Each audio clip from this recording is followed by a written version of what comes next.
Halo guys, kembali di channel YND Storyland. Di video kali ini saya akan menceritakan sebuah film action berjudul Son of a Gun. Film ini menceritakan tentang seorang remaja ahli catur yang terjebak dalam pengkhianatan. Gimana kisah selanjutnya? Mari kita simak alur ceritanya.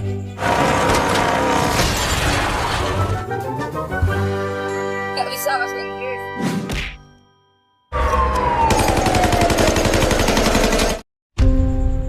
Cerita bermulai dari seorang pemuda umur 19 tahun bernama Ryan yang mendapatkan hukuman 6 bulan penjara karena kasus pencabulan kucing.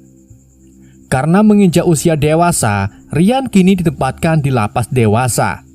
Setelah selesai pendataan, Ryan ditemani sipir melewati koridor menuju ke selnya. Di dalam sel, Ryan bertemu teman sekamarnya bernama Ben yang usianya beda tipis dengannya. Come on, here you go. Right in house. Di pagi harinya, Ryan sempat melihat Ben yang dipaksa oleh Dev dan gengnya untuk berike-ike.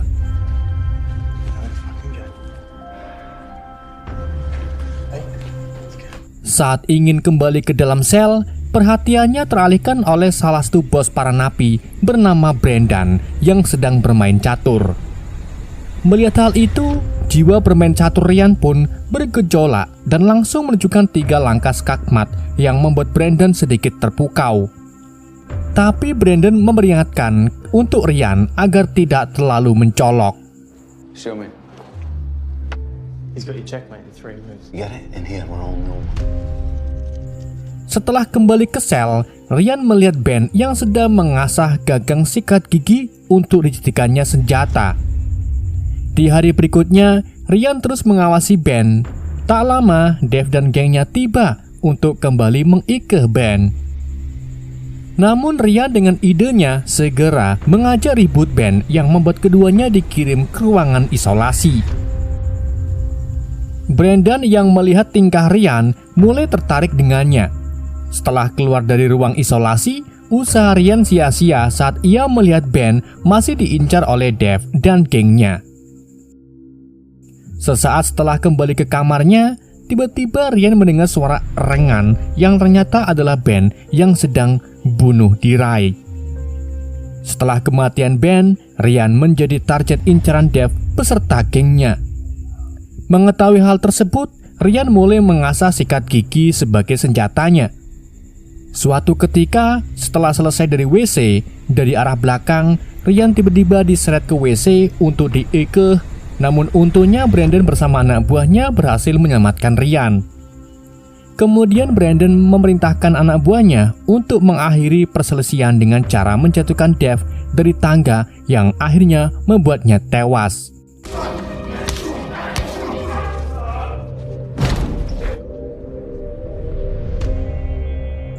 Sementara itu, setelah membawa Ryan, Brendan meminta sesuatu kepada Ryan karena Brendan menganggap Ryan orang yang layak.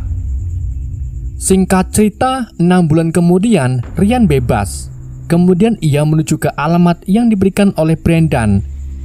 Di sana, Ryan bertemu seorang bos mafia bernama Sam dan menyerahkan catatan yang ditulis oleh Brendan. Setelah melihat catatan tersebut, Sam menyuruh Ryan untuk menyelesaikan masalah permainan catur, sedangkan Ryan menyelesaikan masalah tersebut dengan sangat mudah.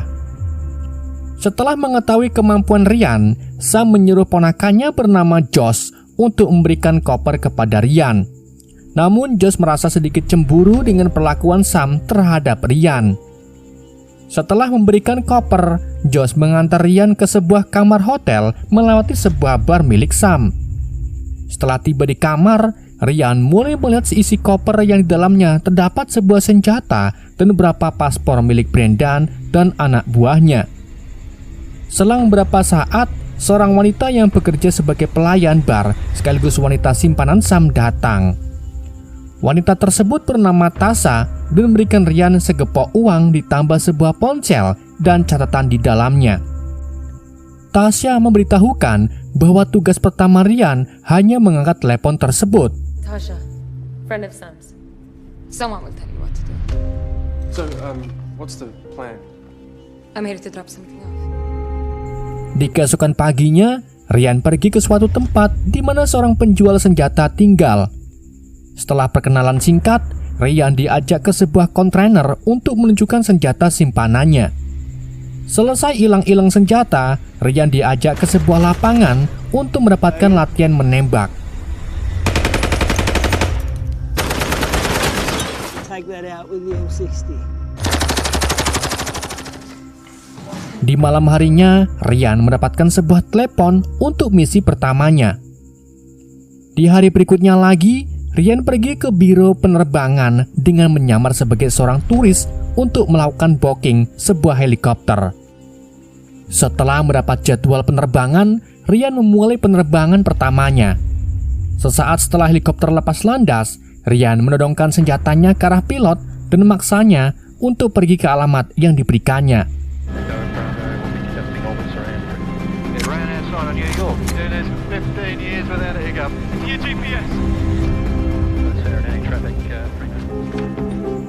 Di tempat lain, Brandon dan anak buahnya mulai bersiap. Setelah itu, anak buah Brandon mulai membuat keributan kepada salah satu napi. Seorang sipir yang melihat hal tersebut segera melerainya, namun si sipir berhasil ditawan dan Brandon memaksa sipir lain untuk membuka gerbang. Para petugas bersenjata lalu mulai mengejar Brandon beserta anak buahnya. Tak lama helikopter yang ditumpangi Ryan tiba. Brandon beserta anak buahnya segera masuk ke helikopter, sedangkan Ryan membuat tembakan pelindungan.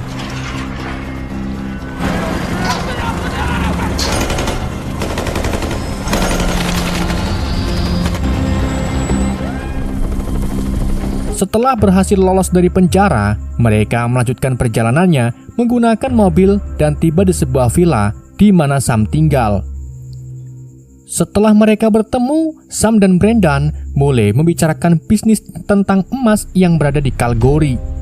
Tak lama, Tasha tiba dan ternyata Tasha merupakan anak Brandon. Di malam harinya, Sam mengadakan pesta sampai suatu ketika Ryan melihat Tasha yang menyendiri dan memutuskan untuk PDKT dengannya. Namun aksi Ryan diketahui oleh Josh dan berakhir ribut di antara keduanya. Kemudian, Josh mendorong Ryan ke dalam kolam renang yang ternyata Ryan tidak bisa berenang. Melihat hal tersebut, Tasha segera menyelamatkan Ryan. Ryan tidak ingin melawan Josh karena ia tahu bahwa Josh merupakan ponakan Sam dan memilih meninggalkan tempat tersebut. Sedangkan Tasha menyusul Ryan dan mengajaknya ke sebuah restoran. Di tempat tersebut, mereka berdua mulai mendongeng dan mulai mengenal satu sama lain. Try now. That's sleeping with him if that's what you're asking. Why do you stick around? Is it your first time? Di keesokan paginya, Brandon mengetahui kedekatan Ryan dengan Tasha dan memerintahkannya untuk melupakan Tasha untuk fokus terhadap misi. Kemudian Brandon dan Ryan tiba di sebuah tambang emas di mana mereka akan mencuri emas dari tambang tersebut. Ryan mulai melihat sekitar sedangkan Brandon mendapatkan telepon dari Sam bahwa Sam akan mengurus akses masuk ke tambang tersebut. Kemudian Sam menjelaskan tentang tugas Ryan untuk menyelinap melewati saluran udara untuk menuju ke ruang pemrosesan emas. Sementara Brandon dan yang lainnya akan menunggu di luar sampai Ryan membuka pintu. To open the front door where the rest of us will be waiting. For now it's important to get the jump on them. Shit, so you get your gun right in the fucking head. Come on, we've got to go and see about driving. Di malam harinya, Brandon menemui teman lamanya bernama Steve yang merupakan seorang pengemudi NASCAR. Brandon ingin merekrut Steve sebagai supir dalam rencananya merampok tambang emas tersebut. Setelah itu, Brandon mengumpulkan Sam beserta anak buahnya guna mendengarkan rencananya dalam merampok tambang. Di tengah, Brandon menjelaskan rencananya, Josh dan Ryan kembali ribut perkara Josh memperingatkan Ryan untuk tidak mengacau dalam misi. Brandon yang melihat hal tersebut segera menyuruh Ryan mengambil minum di bar milik Sam. Sesaat masuki bar, Ryan melihat Tasha yang sedang dirayu om-om. Ryan mencoba menyelamatkannya dengan mendorongkan senjata ke arah om-om tersebut. Namun kejadian tersebut malah membuat Tasha marah karena om-om itu bisa melapor ke kepolisian dan masalah menjadi runyam. Ryan pun mencoba meminta maaf kepada Tasha, namun Tasha lebih milih berenang di laut dengan mengajak Ryan. Awalnya Ryan takut karena tidak bisa berenang. Sampai pada akhirnya Ryan mencoba menyemplung dan mereka berdua mulai bermesraan hingga ke Ite. Di pagi harinya, Ryan ingin Tasha berhenti menjadi wanita simpanan Sam dan akan memulai hidup baru bersama Tasha setelah mendapatkan uang dari hasil penjualan emas. That's gonna happen. How's that been working out for you? You're gonna get that gold, I'll get my share, then you and me. Di malam harinya, Brandon dan yang lainnya mulai menjalankan rencananya untuk memasuki tambang menggunakan identitas yang dibuat oleh Sam.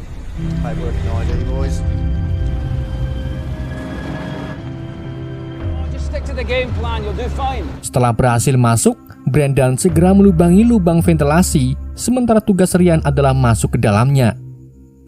Setelah beberapa saat, Ryan tiba di ruangan tempat pengolahan emas. Setelah mengetahui Ryan sudah berada di dalam posisi, Brandon dan anak buahnya bersama Josh menuju ke ruang operator CCTV. Di sana Brandon menyamar sebagai tukang reparasi AC. Setelah petugas membuka pintu, Brandon segera melumpuhkan petugas itu dan mengambil alih ruangan CCTV. Setelah mengamankan CCTV, mereka tiba di depan ruangan pengolahan emas dan memberi perintah Ryan untuk beraksi. Sesaat kemudian, Ryan berhasil melumpuhkan karyawan yang berada di ruangan tersebut dan membuka pintu untuk Brandon yang lainnya.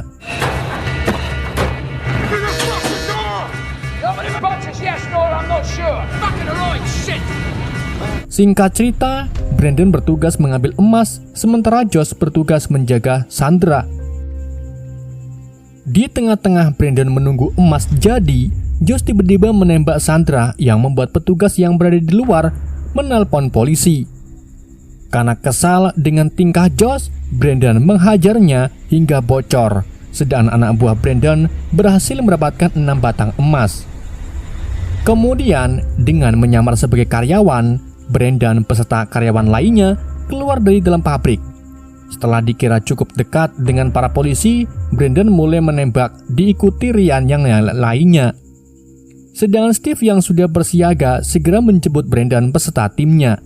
Namun, sesaat setelah kabur dari polisi, anak buah Brandon berhasil tertembak.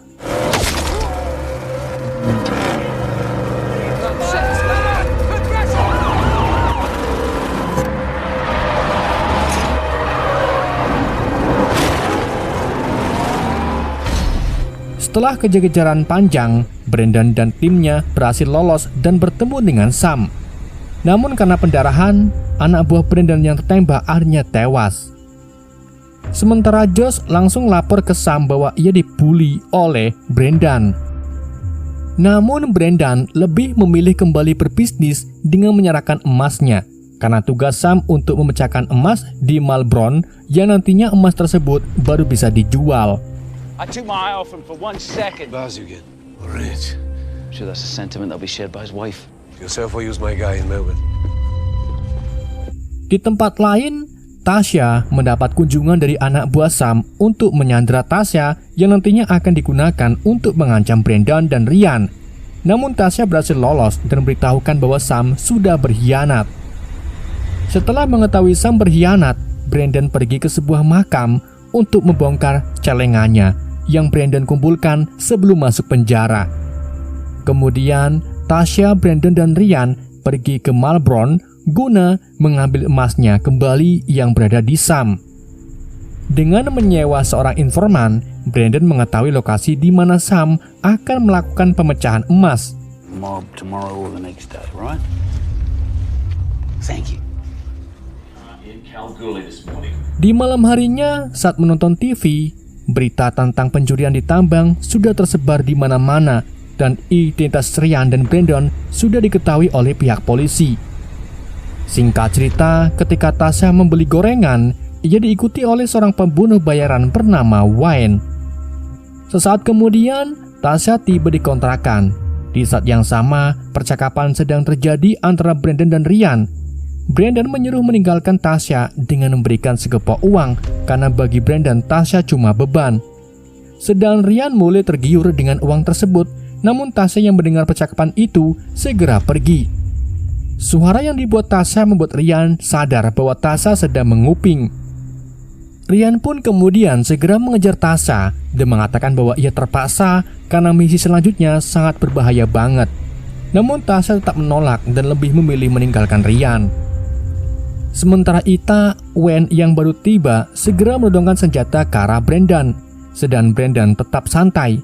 Ia tahu bahwa Wen merupakan orang yang tamak dan mengajaknya untuk mengkhianati Sam karena dengan bekerja sama dengannya, Wen akan mendapatkan setengah dari penjualan emas. Sedangkan Wen yang mendengar tawaran tersebut setuju untuk bekerja sama. Risk while he offloads all the fucking gold. Away with at least a few $100,000. What fucking gold? The Kalgoorlie job, paying for the murder, but... Di keesokan paginya, Brandon dan Ryan pergi ke pelabuhan di mana Josh sedang melakukan transaksi dengan seorang pemecah emas. Saat Josh menyerahkan sebuah kunci, tiba-tiba Wen menabrak mereka berdua. That's from Sam.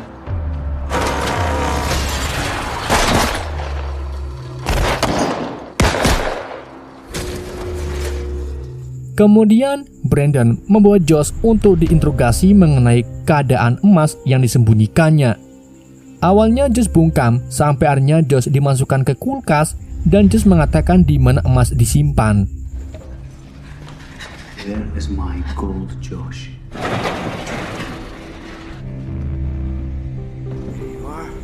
Setelah mendapatkan kembali emasnya, Brandon dan Ryan pergi ke tempat Sam untuk membalas pengkhianatannya. Setelah mereka berdua bertemu, Brandon berhasil membunuh Sam. I did. Acting any honor amongst thieves here.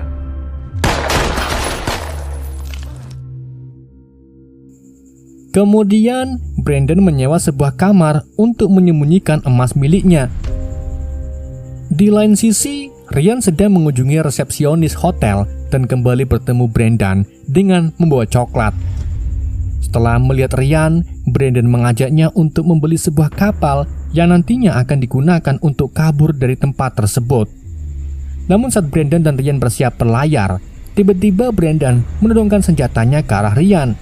Namun, Ryan sudah mengetahui Brandon akan mengkhianatinya dan menyuruh Ryan untuk mengecek isi kopernya. Flight in Melbourne? Death in my conscience, so I was thinking... You fucking used me. Fucking What? Saat Brandon mengecek koper, emas yang berada di dalam sudah ditukar dengan sebongkah besi. Mengetahui hal tersebut, Brandon segera menyuruh Ryan untuk memberitahukan di mana emasnya. Sedang Ryan memberikan sebuah HP dan menyuruh Brandon untuk mengangkat telepon tersebut. Rupa-rupanya telepon tersebut berasal dari Tasha yang sudah bekerja sama untuk mengambil emas di dalam koper.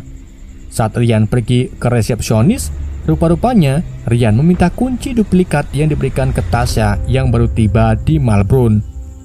Mengetahui hal tersebut, Brandon marah dan mendorong Ryan menuju ke laut. Sedang Ryan yang tidak bisa berenang lambat laun mulai tenggelam. Namun Ryan berubah pikiran dan menyelamatkan Ryan. Loh, Brandon apa Ryan? Plek-kuplek.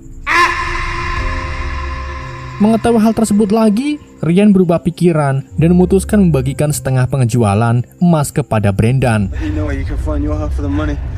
Oh, my fucking chimp. Beberapa hari kemudian, saat Brandon sedang laundry, tiba-tiba suasana menjadi sepi.